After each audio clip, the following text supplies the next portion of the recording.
Hello everyone, welcome to our session on events. We will be discussing in detail about JavaScript events today, where we will go by the basics, then to the intermediate level, and at the end, we will show how you need to code your events or JavaScripts such that it is good enough for an enterprise application. Initially, the codes that I'll show you probably will be more familiar with you because you pretty much see those codes everywhere in the internet. Whenever you do YouTube, you look into different portals, you look into those codes. But those codes are pretty much like for initial projects, college projects, individual projects. But the more you move ahead in the career, right, the more you get up into the ladder. Once from a junior developer to a senior developer to a tech lead, your coding style changes. You become more mindful about the maintainability of your code, and so that your code style and everything changes. As I said, in this video, the base assumption is you have some experience with programming. You know what is JavaScript, how the basic things in JavaScript is being done, but maybe you have some confusions related to some of the errors that you have faced while you do your work, right? So in this video, the video one, the focus will be mostly on the events. Now, this is not a session where I'll be explaining what is get document by ID or those basic things. Those are things I expect you all to go through some other videos and from YouTube and understand how you select, how the selector works in JavaScript and all that. In this video we will go step by step, like how code matures from a basic code to a enterprise level, pro level code. Without any more delays, I will focus now your attention towards the screen that you're seeing. I have built a very simple application, because it is not about how complex or stylish this application is.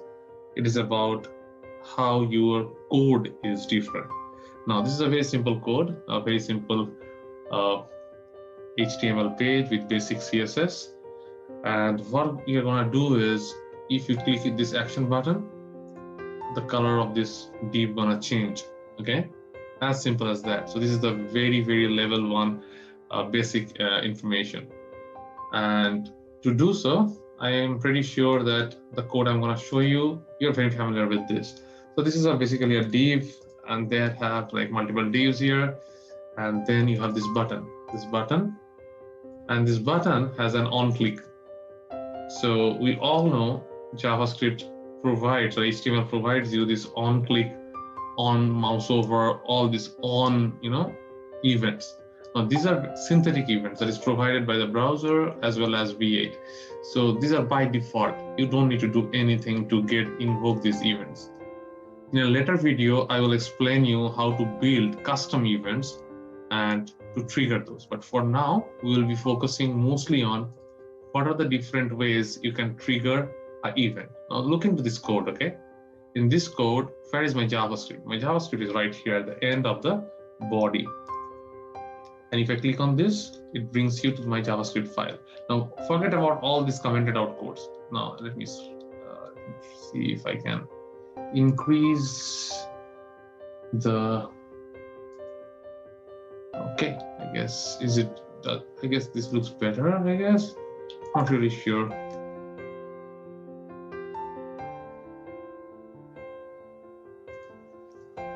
Okay, here we are back with the page properly zoomed, I believe.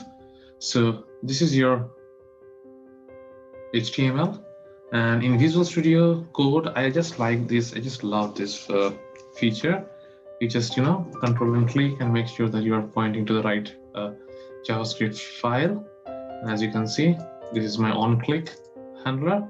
I have a debugger here just to make sure that you're able to see that how the code is propagating. Now let me refresh this, and I'm here. So let me click this action button. As I click the action button, you see the on-click handler has been triggered, and this is my debugger. Now, if I proceed by F10, pressing F10, you see that the target has been identified and the background color of the target style property set to red. So this is what we were expecting. So once you click this button, on click of this button, you change this color. This is the button click event. Now, I want to do something a bit different, okay? Because I guess I'm pretty sure that this is the code that you all understand. Like you see this code every day and night in all the applications that you're using, okay? So I'm gonna do something different now.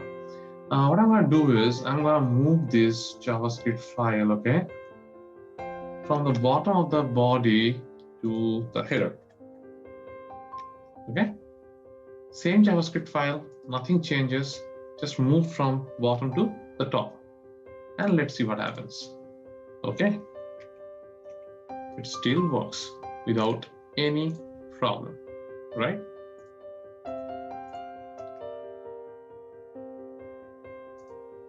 Now I'm gonna do something different.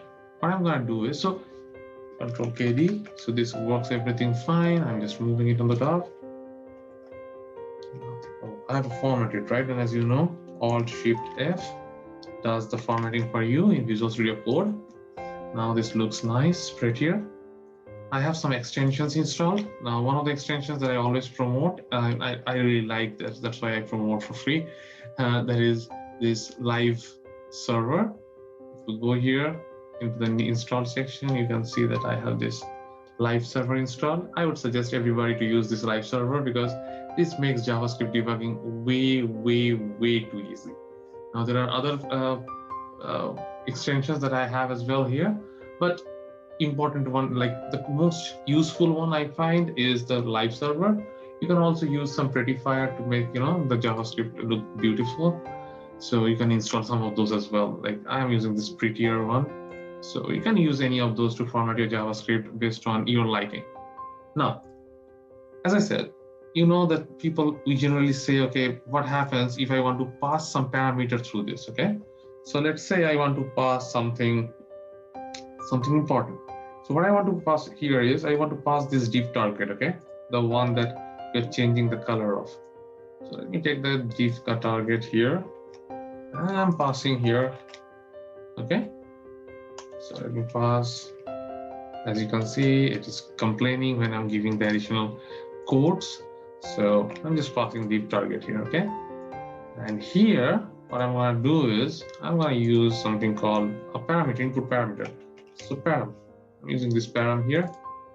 And the expectation is this param will take that value in and then we'll move it from there. Now, how I'm gonna use it is, I'm gonna take here, let target 2 goes to param, okay, and then we'll see what is the value of this target 2 and how this parameter, what are the properties of this parameter and how we can use this, okay?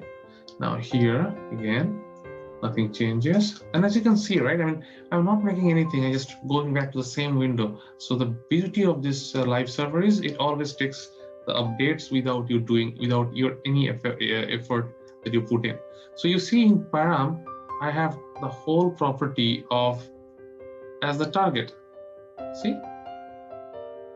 So when I set target.style.background color red, why not? Let me see what are the properties I can use of this text too. How to do that? Go to console, type dot c style. Does it have style? Yes, I have style here. Dot background. Yes, background color equals to red, blue. Okay. I'm sorry, I have this habit of clicking Control S as save. And if I press this, you see the color changed to blue. So why not I change my code a bit, and instead of using target, I use this, okay? And instead of, so target be there, okay? So you know how to comment and uncomment, right? Control slash, toggle your comment and uncomment. And what I'm gonna do is I'm gonna use this Control C, Control V, and use this target 2 as here and making it 2, okay? So let's click, same code, same place, param, blue, and the color change to blue. Now, what is the difference between these two? This code and this code. So what I'm gonna do is,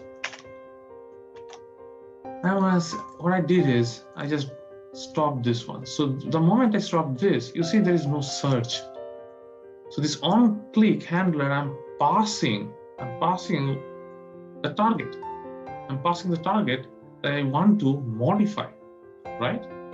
And it helps me in the JavaScript here, because here I don't need to do this at all, because I know the parameter has been passed through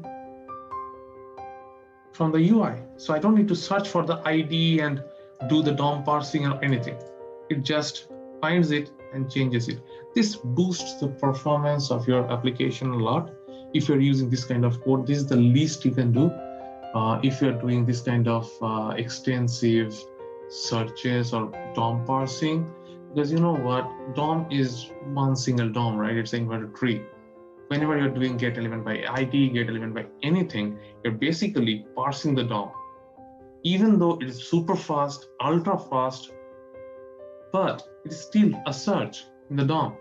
And if your DOM is a pretty large DOM, because you're having a large web application which has multiple tabs and you know whatnot, and if you have such a big structure, searching can take time. And when you're running so many of these searches, I mean in parallel, or maybe in like in parallel, when I said, you know, JavaScript is single threaded, right? So you cannot really have it parallel, but it's like when you have so many of the searches going on for each of those things, it has a tendency to, you know, take more space and in the memory space and slow down.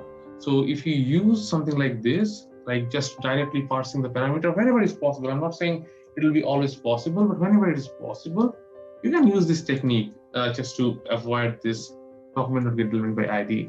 But this is kind of like a no-brainer. It's just a beginning. But again, this approach of writing of using in the JavaScripts or in the HTML is not advisable at all. You should not keep anything here, like period. You should not have anything in this section. It should be as clean as this. Now, if it is as clean as this, then where my JavaScript, how the system knows where my JavaScript is or what I need to do? And for that, we have a different approach. What I'm going to do is we are going to keep this back again to where it was, okay? However it was. So I'm going to remove everything that we just added and it is back to wherever it was, okay? Now, what I'm going to do is I'm going to declare this code from here. I'll take this code from here. So what I'm going to do is I'm going to do like in this line from JavaScript, again, as I said, searching for the button. Okay. Now, once the button is found, what I want to do, I want to add an event listener. Now we are talking, I guess. You must be asking, what is this add event listener? Add event listener is a method that is part of this button object that allows you to bind an event, a specific event, to a object. So if this button, if you want to add a click object, so this button click will trigger this on click handler. This is this method. Let's see if this works. Okay. And you see what? You know what? There's an error. Cannot read property add event listener to null. And this is where it shows. And the problem is it is complaining about something null. So this is saying this button is null. How can this button be null? Because it was the same code that we were running, right? Now, think once again. Data loaded, came to body, everything fine. This code was working, all of a sudden it started throwing error. What is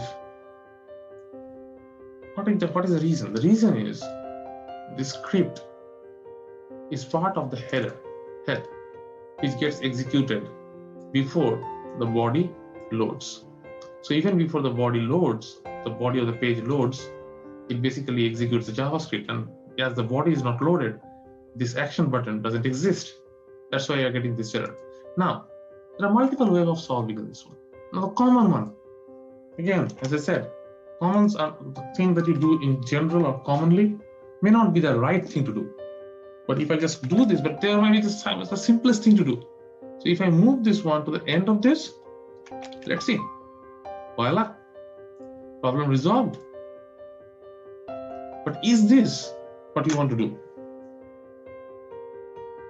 As a tech lead, I would say no, never. Never ever do this. You're doing this means you are letting the control of your application let go from your hand to the browser. Now you are no longer designing and defining, because there could be something else here. Maybe some other script is being loaded even before this one. You know what? Let me just remove this one from here. Control S, just to be sure that I have only one copy of the scripts. And if I click this, yeah, as it is at the end of the body, so we are ensuring by the positioning the script tag at the end that it is working. But this is not at all the solution I want. I want my script to be right there. And I want to ensure everything, every component or my JavaScript runs only after this whole page is loaded properly. To ensure that, I have something called Windows.onload. What does Windows.onload do? Windows.onload ensures that anything that is within this function, any function that is being called as part of this Windows.onload, only be executed after the whole DOM is loaded and subsequent items that like browser APIs and everything has been loaded completely, like the whole page is ready to go.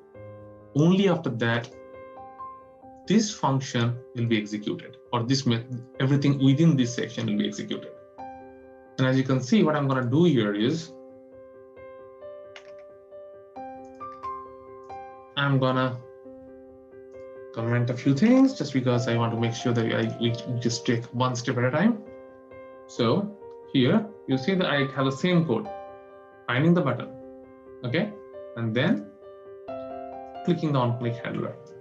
Now you must be thinking why I'm having this if and else, because I like safe programming and proper programming. I want to tell everybody one thing here. I was one of those people who never took JavaScript seriously. I have been coding for quite some time, and like a decade ago, like in 2005, 6, 7, JavaScript was not really considered as a pure programming thing. Java, .NET, C# were the things that we used to consider, or C++, C used to be the languages that we used to consider as serious programming languages. But as time progressed, right, JavaScript, Python, all the scripting things became more and more popular, and now they are equally important, equally serious. So guys, please put your efforts and thoughts towards JavaScript programming as well. Now, this is a standard way. I know you will be doing it for sure when you are doing it in C#, because when I am reviewing a code and I see a null reference error, I don't consider that as a mistake. I think that's a crime. As a developer, it is your sole responsibility to handle null references. If I see something as a null reference error, I'm not gonna get soft on you, because I really don't care what you think, but there should not be any null references, because you can handle it. It's just sheer negligence that you are not handling this. So here, as you can see, this button, if the button is not loaded, like the error that we got last time, right? It was throwing because this button was null. So if it is not null, then only you try this. And if it is null, then something that basically differentiates a junior programmer, a new programmer, or an inexperienced programmer from enterprise programmer is how well you handle your errors. You're not writing your code because you'll be lifelong looking into this code, right? Somebody else is going to look into it, and that person may not have all the information. So it is your code that should be responsible to make sure that anybody looking into the code understands what is happening. So whenever you're writing this error, it is your responsibility to highlight the source and method, like what is the source of this error? Because whenever somebody look into it, if they can find it, okay, this is coming from this location, it will be easy to debug. It will be easy to resolve. And if you don't do that in an enterprise scale application, there will be maybe 50 to 70 at least JS files, and those files will be cross-referencing each other. It will be a nightmare to figure out where from this error is populating. So it is your sole responsibility as an experienced developer to ensure that you highlight your errors to its source and what it causes it, if you can do that. Now here, I can say that, okay, the name of the function, this JavaScript file is clearly mentioned here, and the method is none, so it is just coming from windows.onload. So you can even mention that it is coming from, even though it's not a method, but it's coming from here. So anybody who wants to look into it, he just comes to this file and looks for this method and will be able to find it. Okay, so let me go back again with this change. See, the error is gone. And it is working as expected. So what happened? Windows.onload ensured that this code triggers only after, or this event triggers only after the page is loaded. This is what you want to do. This is the right way of doing it, not just moving the, moving that script tag to the bottom. I have seen so many times people doing this, and I don't like it. And one of the reasons I'm doing this video, because I really want you all to adhere to these things, because this will make life of your tech leads or your architects much easier. And even for you, when next time when we'll be debugging, you'll receive a call from somebody that, okay, there's a bug in the system. You'll thank yourself that you did this. Now, if you are confused about this part, this is just something of shorthand of an anonymous function. So if you have a function that is not being called by somebody anything else, which is something very, just done for only one activity to be performed, you can do something like this. It is just not, you can just, this is like, okay, you know what? Any function, and you remove this. Okay, pretty much. Is this all good? Yeah.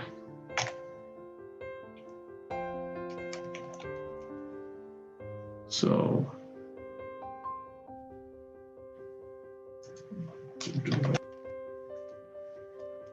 this is pretty much all about it.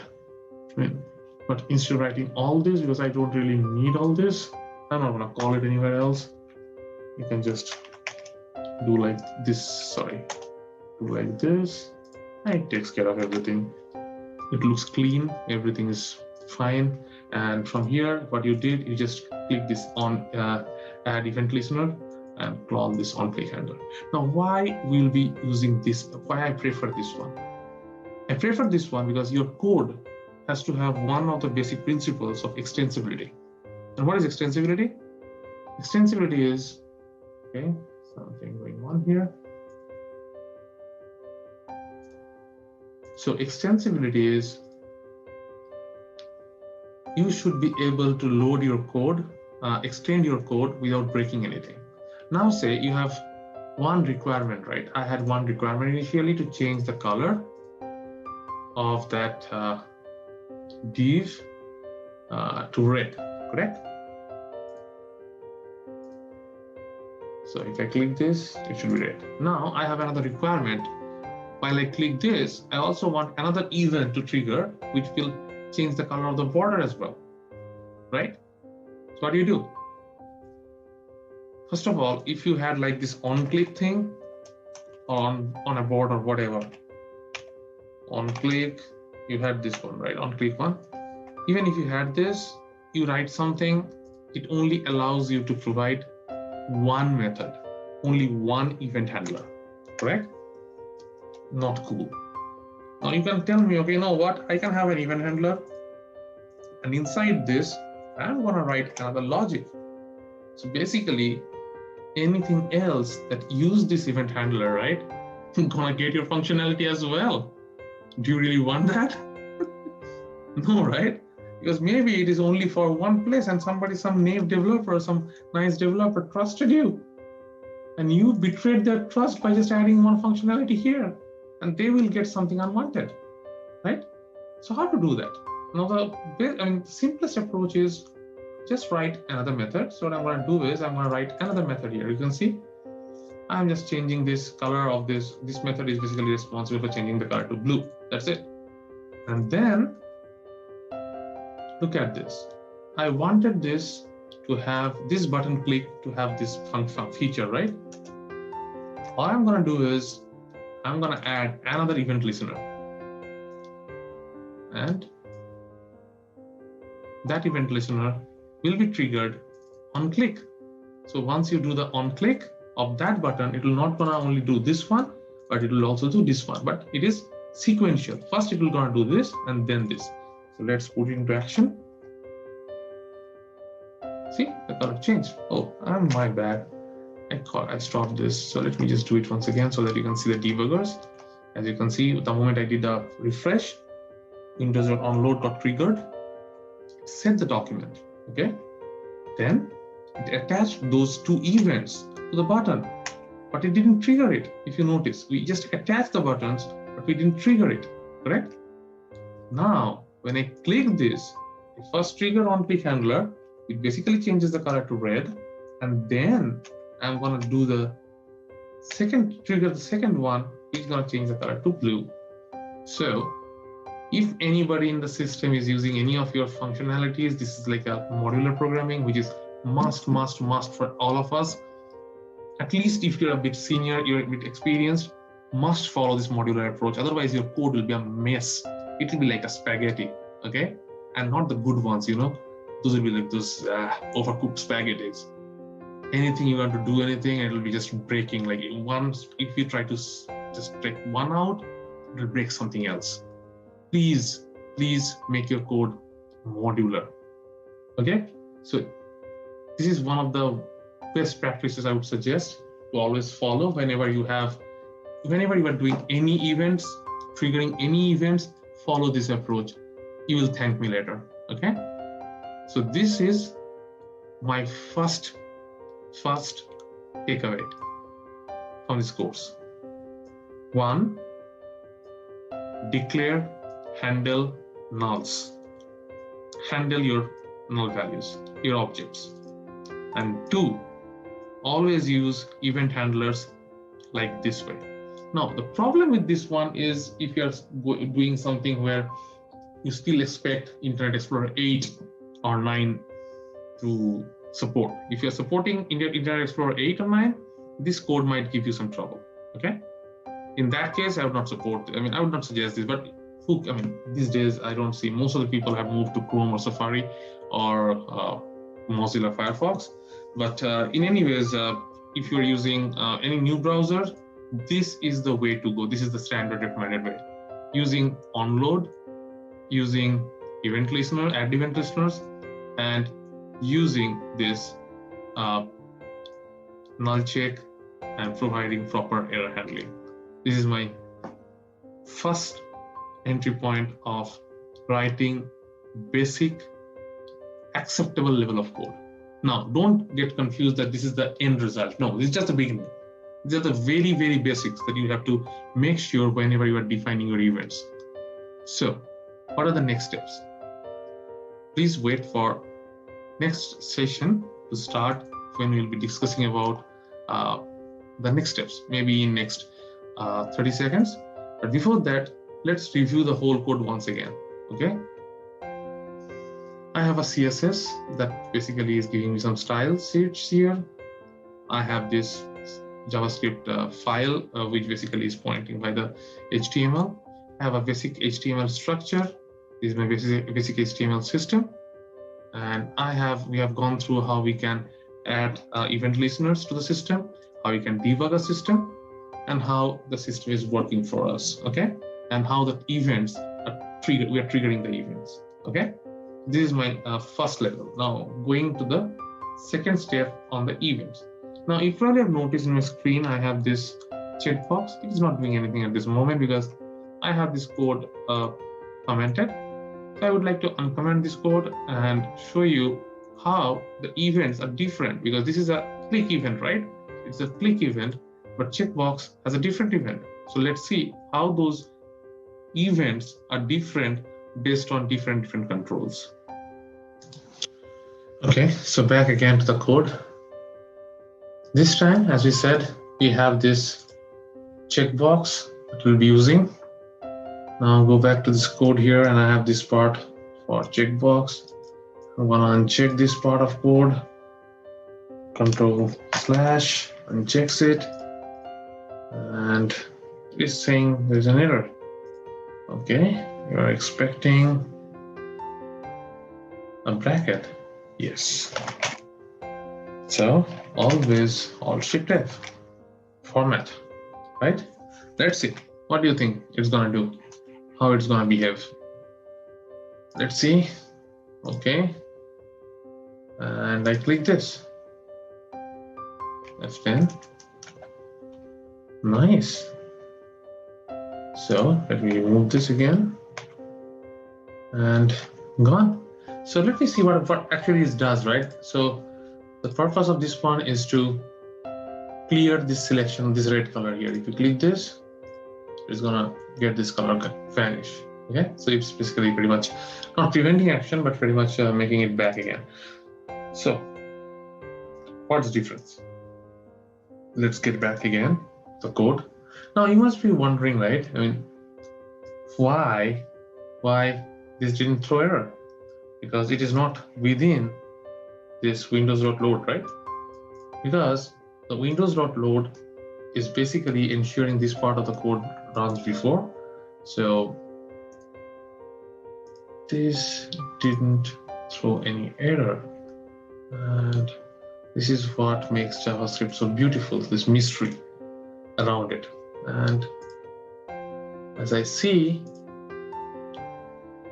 exactly, the error is here.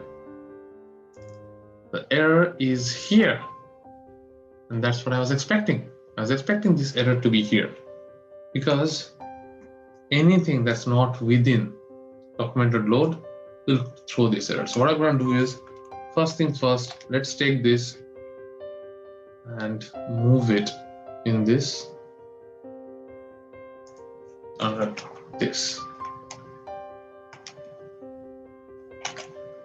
Okay. Again, as you can see, we'll be doing the same thing. Null check for this checkbox as well. So every time you do something like this, always do a null check. And you know, I told about crime. If you don't do the null check, the bigger crime is if you just do this and don't do the else part, because then you are just making it absolutely impossible for anybody to not only understand there's an error, but to debug it at all.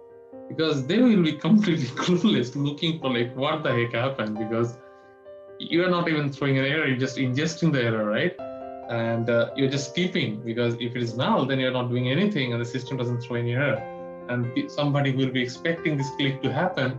He'll be completely clueless that what is going wrong. So pro tip, if you want to make somebody's life miserable, if you want to kill somebody or something like that, you probably want to do this. Just do an if, handle the error, handle the null like this, and don't do an else part. That person, I mean, and that will make anyone's life so miserable that it will be equivalent to committing a murder, I would say. Oh my God. And you know how you come to know about all this? Because in your life, sometime or another, when you're a tech lead, you face this kind of things. You do face this kind of things. And believe me, I definitely find a way out how to debug and find out what is the problem. And not only what is the problem, who did it. And once we find it out, it's not going to be pleasant for any of you. So as I make this change, everything looks good. And there is no error in the console. A clean console, beautiful console. That's what I like about the console. Oops. See, button is null. Clearly saying JavaScript function JS method windows are download. So either this one is null or this one is null. So let's see. If this one is null, then it is interesting. So what I'm going to do is F10, check. It is null. So why is this null? We see it is not null, right? Because the checkbox has value. Because I'm checking button is null or not. Come on. This is checkbox and this is button. Come on. So let's do it again. I'm pretty sure this time it will be fine. Yes, this is fine this time. Everything looks good. Everything. Oops. It didn't look good, right? Right, because checkbox, it couldn't find where is the checkbox. Because checkbox object is no longer here. So, because it is part of this checkbox section within Windows download. So, this is something called a scope of a variable. Now you see this checkbox is a variable that is and its scope is bound to this, which ends here. As it ends here, it really have no idea, and this function has no idea, no way to know this checkbox, correct? So how we can do this? Okay. So this is source. Let me make this source. And when I'm calling it from here, on checkbox check, right? I want to pass this. Can I? Let me see if I can pass this.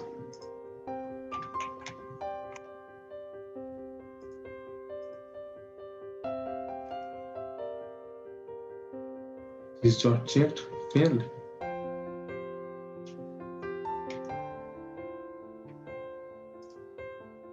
Because this is probably not pointing to the right thing. So what I'm gonna do is instead of this, I'm gonna try again.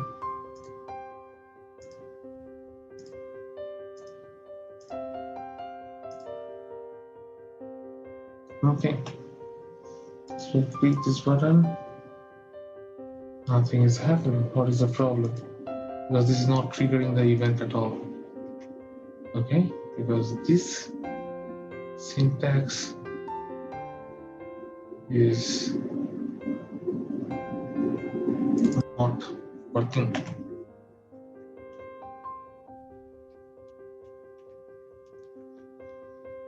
So I have to figure out a different way, okay? And how we can figure it out. Okay, so once you're basically going to this event, when you're going to this event listener, right? There is something you have to think about.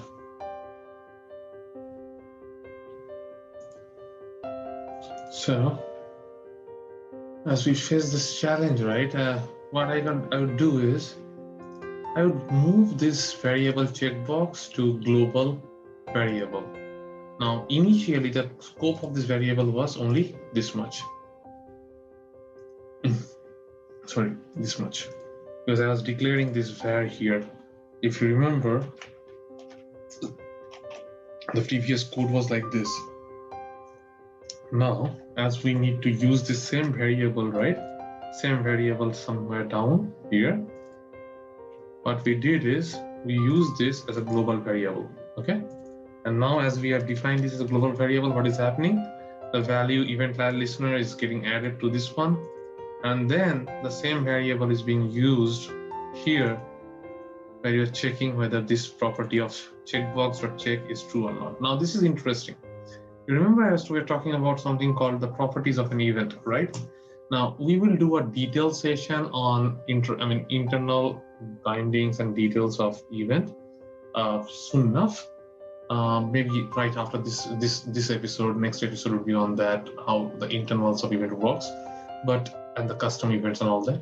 But for now, you just need to understand that, okay, if you do like this, you can also set the variable here and use that here. And that basically solves our problem here.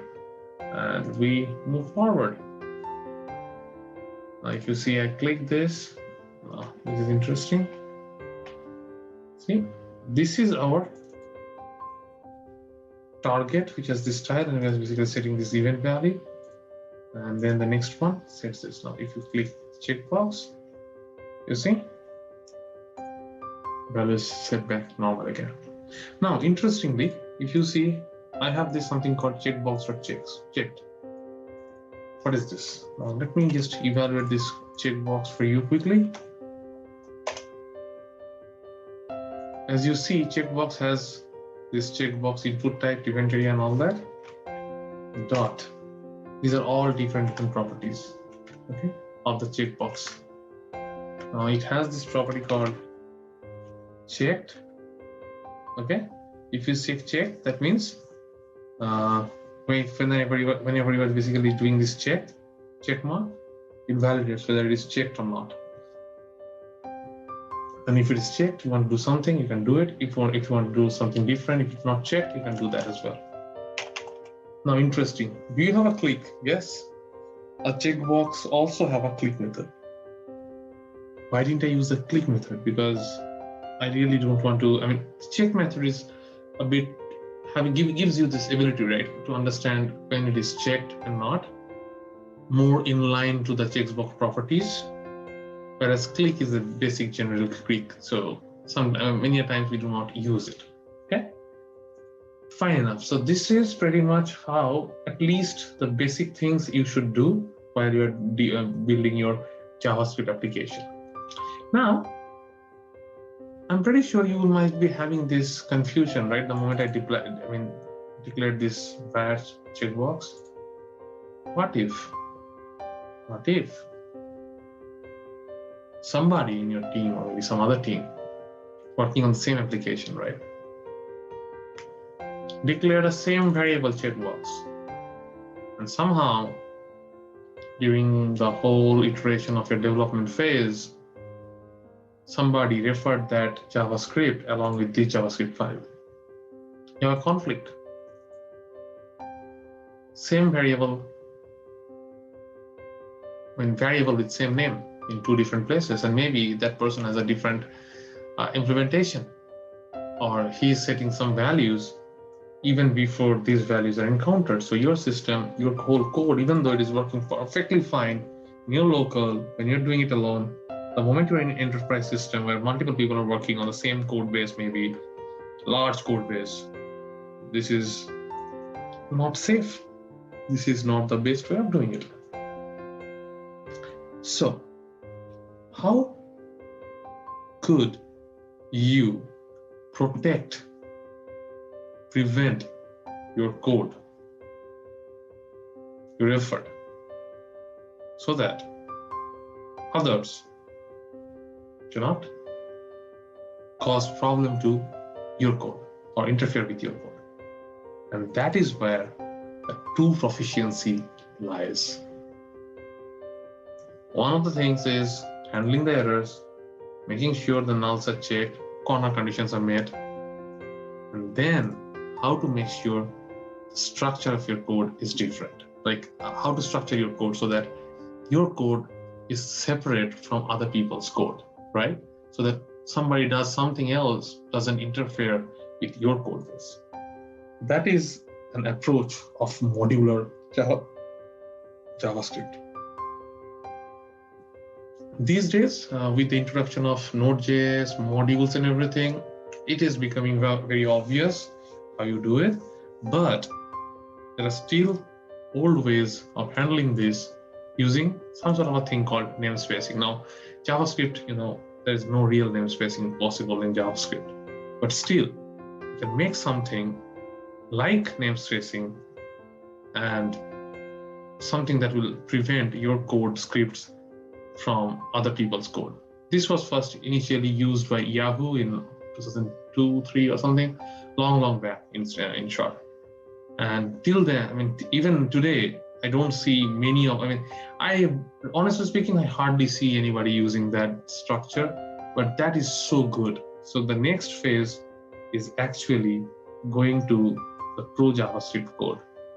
And just look how different it looks. It looks like a masterpiece. It looks so beautiful. It looks so beautiful. Anyways, so let me change my JavaScript file from using this one. Let me take this one and add a new JavaScript file. Okay.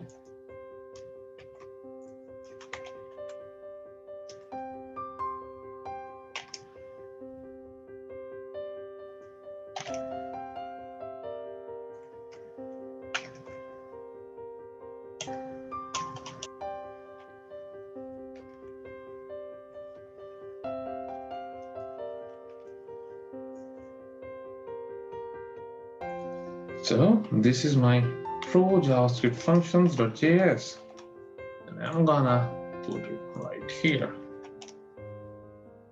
And the feature that I like most points to the pro JavaScript file.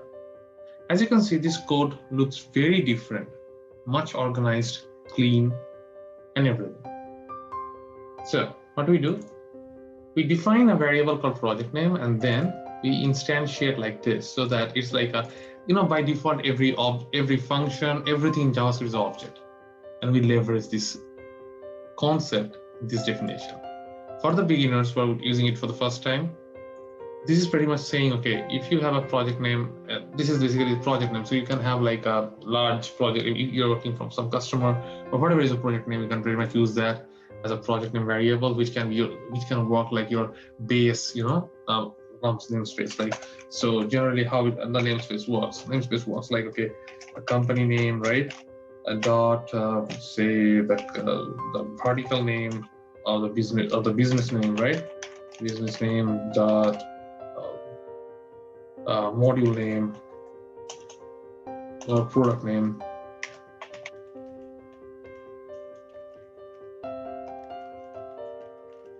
I mean, whatever best suits your need, right? So here I'm just showing you the easiest way or the simplest way. So pretty much like the project name and the module name.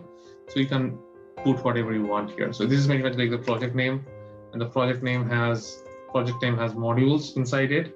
So module 1 have different, module 2 will be different, and inside them you have these functions. Now these functions are literally like these event handlers. That is all it has. So you can, as I says, you can pretty much try this as well. If you try it, you see if this works. Yes, it works. So this pretty much is nothing but this function, so event handler function. Now these are no longer like actual functions. You see, these are properties. Properties of what? The model name class. Are you feeling the flavor of the namespace? So if I have to do anything, if I do within this one, right, this pretty much protects everything from getting, impacted by outside changes. Now here, you see this one-click handler as well. So you can, just to make the code look even beautiful, even nicer, I can remove all this function and just replace them with this arrow function, because this is a shorthand and I really like to keep my code clean, because the less code you write, the less chance there will be errors. So the less words, anything less is more. So here, so we have the same function.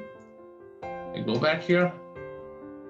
It has the onload, and looks like it is still pointing to my old JavaScript file. So I have to do a refresh. But even with the refresh, I don't know why it is still pointing to the old one. Yes, this is still pointing to the old one. So let me close this. Okay, let me close this. I have this one now. Oh, because it is still there. This is the thing. These are the things where you have to be really, really careful when you're using your, code anywhere. So now let me stop the live server. Live server is now offline. Let me go live again and see. And I have this. If I click, nothing happens. Perfect. That means I have error. Again, same problem. Event listener is null. Okay. That means I have to take care of this window.onload. Okay. What we did in window.onload. So we don't. This window.onload is outside everything here. Okay. So window.onload, you want to run this sample function. Okay. The sample function is pretty much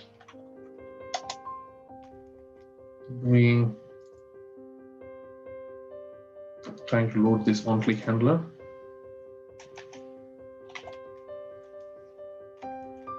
And on-click handler 2.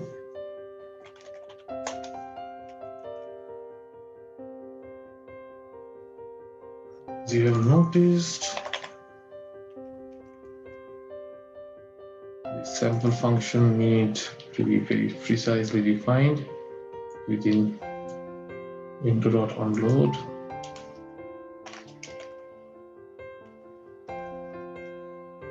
Okay, so within window.onload, we're basically triggering the sample function, and the sample function then takes the whole thing out. This is beautiful because this is so neat. You have one entry point defined. From this one entry point, we are doing all other things, right? This is neat. Let's see. Voila, working so beautifully. But this is like so well managed. You can see, right? I mean, there is no way any other code can interact with this one because this works like a namespace. So anybody has a function or something, they are gonna have it differently here. Now,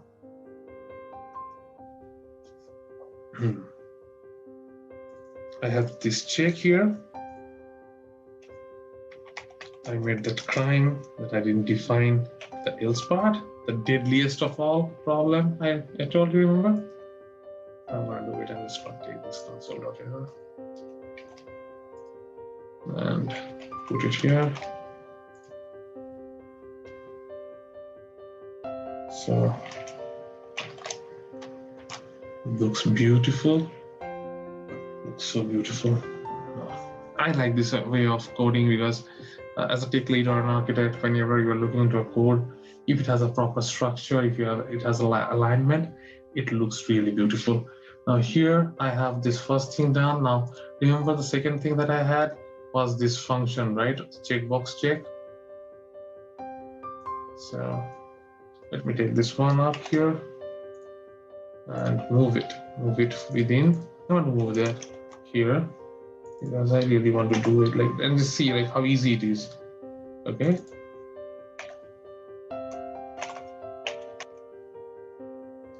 That's it.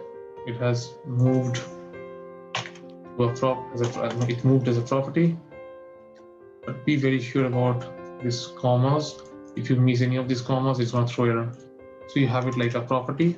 If you want to have it like a function, you can have it like a function as well. And next, what I'm going to do is I'm going to take that top part from here on load. So I'm going to check this part. Remember this on load, you have this part. I'm going to take this whole thing. Control C. Easy peasy. Super easy. Put it here. Checkbox is here. Everything is fine, nicely defined. By the way, where is my where, right? because that is what checkbox was referring to, and that is where I had to make sure that it is not written by somebody else. So I have this var here. Now this is a sample function. It's completely different, completely outside. It's completely outside this sample function.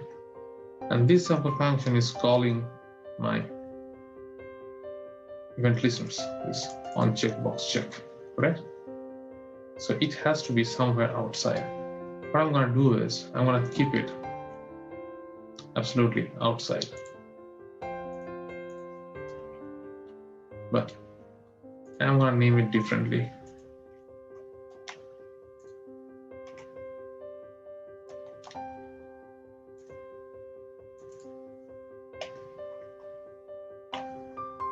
This is just another property. Okay. Now let's see what happens here. It throws error. On checkbox check is not defined.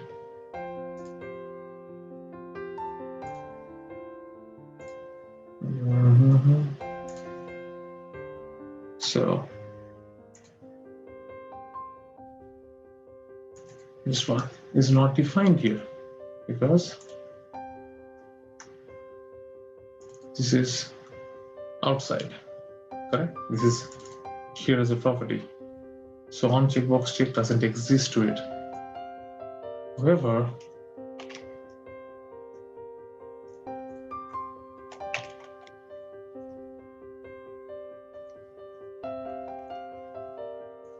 looks like it's happy now. If I declare click this, okay, this works as well. So everybody is happy. Just I had to modify this property name to this one because you have to remember one thing. This is all like a namespace. So this on checkbox check, this one is a property of this class.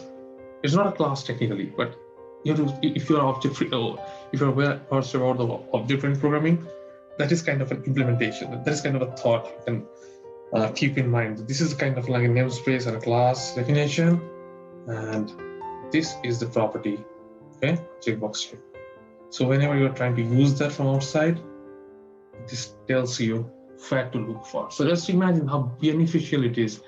It can be, this whole thing can be part of some other project, some other section. You don't really care because this clearly outlines where to look for the events.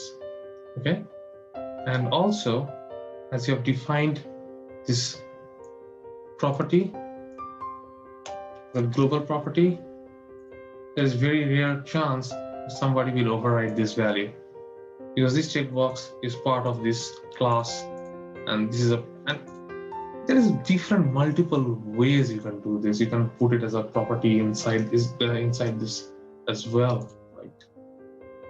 You can do that too, but in both ways, if I would like to move this on top maybe. So yeah. Oh yeah. That's all pretty much similar things. So this is when you code like this is like a code like a pro. This is when you're coding like a professional who is building an enterprise grade solution. Not only a solution, you're building a whole library. So this is simple, easy, maintainable, manageable, and whatnot. Everything is well defined, looks good, it's easy to debug, it's easy to maintain. So I hope you got some good understanding about how to do, how to handle events, how to deal with events, how to build events in JavaScript in a way that it will be manageable and it will be compatible for an enterprise application. Any questions, any doubts, please feel free to provide in the comments. I will try to provide clarifications because I know this would be a bit daunting because this is like my 12 years. I have been doing programming for 12 years, and maybe things are very straightforward to me, but that may not look so straightforward to you. So if you have any questions, please feel free to put a comment in the below in the comment section. I will try to clarify to my best. Okay, thank you, and let me know if you, I mean, also in the comments, you feel free to let me know if you get benefited from this approaches. Take care. Bye.